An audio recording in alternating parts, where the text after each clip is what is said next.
If alien life does exist, then it is my personal duty to make sure that they watch Ghost in the Shell. Hey there, brats, and welcome back to the channel. I'm Uncle Frank, and that you're having a great day, and in today's video, I hope that you're excited to talk about Star Wars Unlimited, because guess what? We're not talking about it today. Haha, gotcha. Yeah, I know that there's a bunch of you out there who are very interested in letting me know that the game is not dead, but don't you worry, there will be a follow-up video for that in the near future. Hopefully. No, instead, today we are going to be talking about trading card games as a whole, and more importantly, the number of card games out in the market, both living and dead. You see, it was either today or yesterday, I asked a question over on the Discord server. By the way, we have a public Discord server. Come hang out and shoot the shit with us. And this question was something along the lines of, what franchise would you like to have a card game for that doesn't already have a card game? Obviously, the stipulation was that it couldn't already have a card game. And one of the answers I got was along the lines of, none. I don't want any more card games out there. I don't want any more franchises be affected by the scalpers, I think was the word used. And you know, it's always been something that I just kind of didn't think about, was the idea that some people might not want more games out there, more card games to choose from. Because you see, I have long been of the opinion that diversity in the market, diversity in games to choose from, is pretty much always a good thing. And there's a few reasons for that. You see, not only does it give players and collectors a lot of choices in regards to what they want to engage with, because just like with any other hobby, I believe having choice is a good thing inherently, although oversaturation is a problem. So like in video games, for instance, I think the sheer volume of really solid video game choices out there, especially for a lot of solid older consoles, is good. I also believe that the sheer volume of slop products, even for a lot of retro consoles, like the Atari has a huge lineup of just mediocre video games, the NES has a huge pile of mediocre video games, and even recent consoles like the Wii, the PlayStation 4, every console is going to have its pile of duds. I do think it's possible to both A, think variety is good, and B, think saturation is bad. But back to the point, I think in the trading card game market especially, giving players a lot of options is always a good thing, because A, it allows them to really kind of add some variety to their hobby in general. You know, having more than one card game to play is always fun. But it also, in my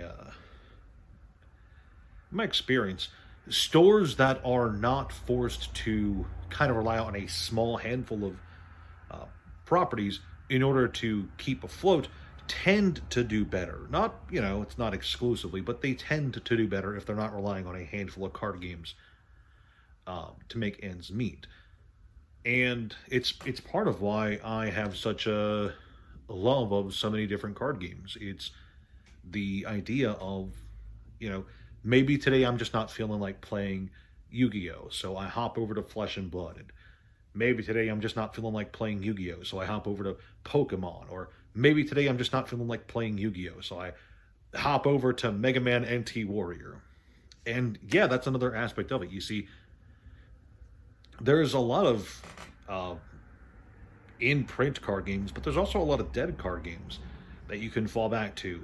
Sure, they don't have tournament support, or they're not readily available at every store, but they're still there, and they still have a lot of fun, both gameplay and decks to work with. So there's that.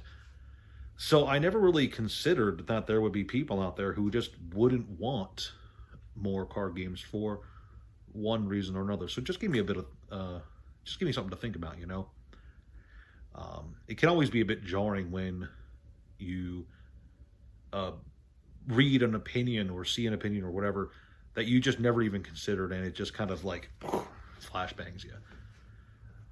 For what it's worth, you know, I can understand the reasoning behind just kind of wanting to not have something you like potentially be affected by another company or the evil scalpers. Or, yeah, I get it. I understand After all, I have been forced to watch for the last 5 years as something I like is completely destroyed by the company that owns it, in my opinion.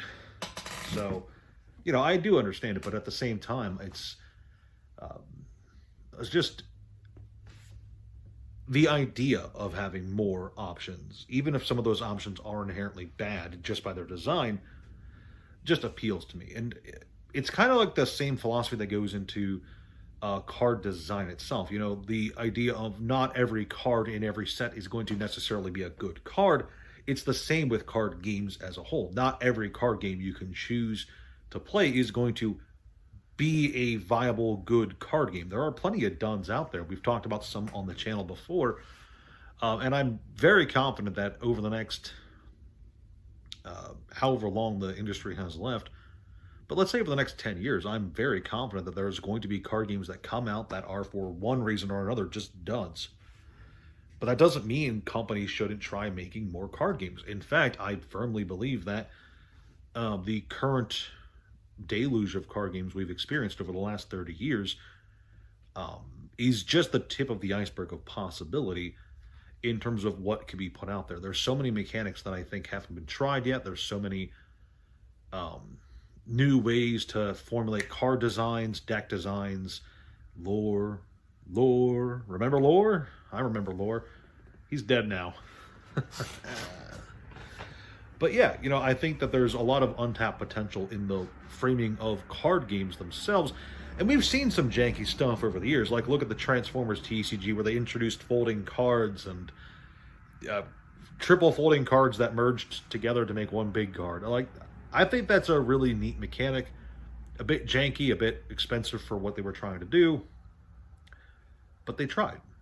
And I think that as the card game ecosystem evolves, they're going to try different gimmicks. Different card games are going to come out with different gimmicks. There's going to be card games that were tied digitally to things, and we've seen that before. We've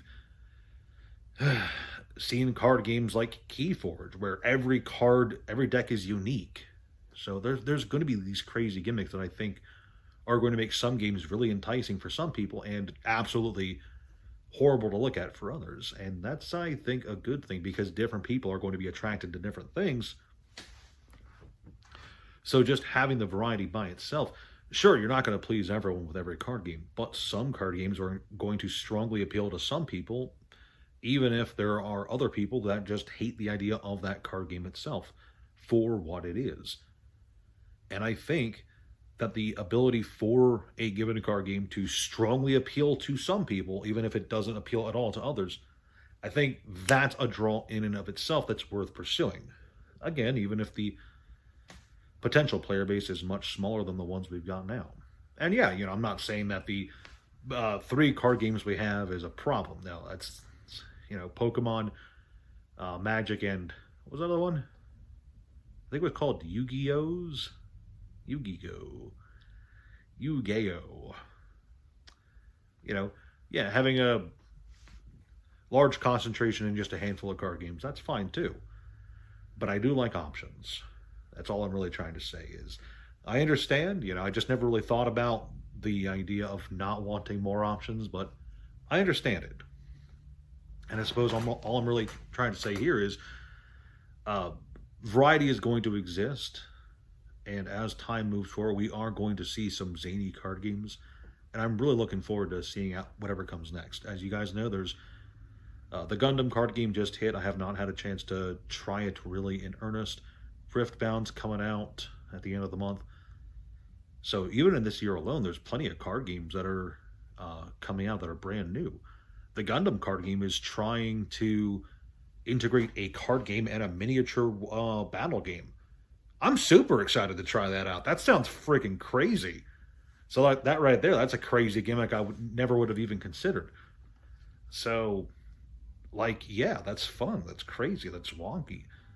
And I'm sure that some people will really like that and other people will hate it, and that's fine. So, really all I'm trying to say is I like options. Options are great.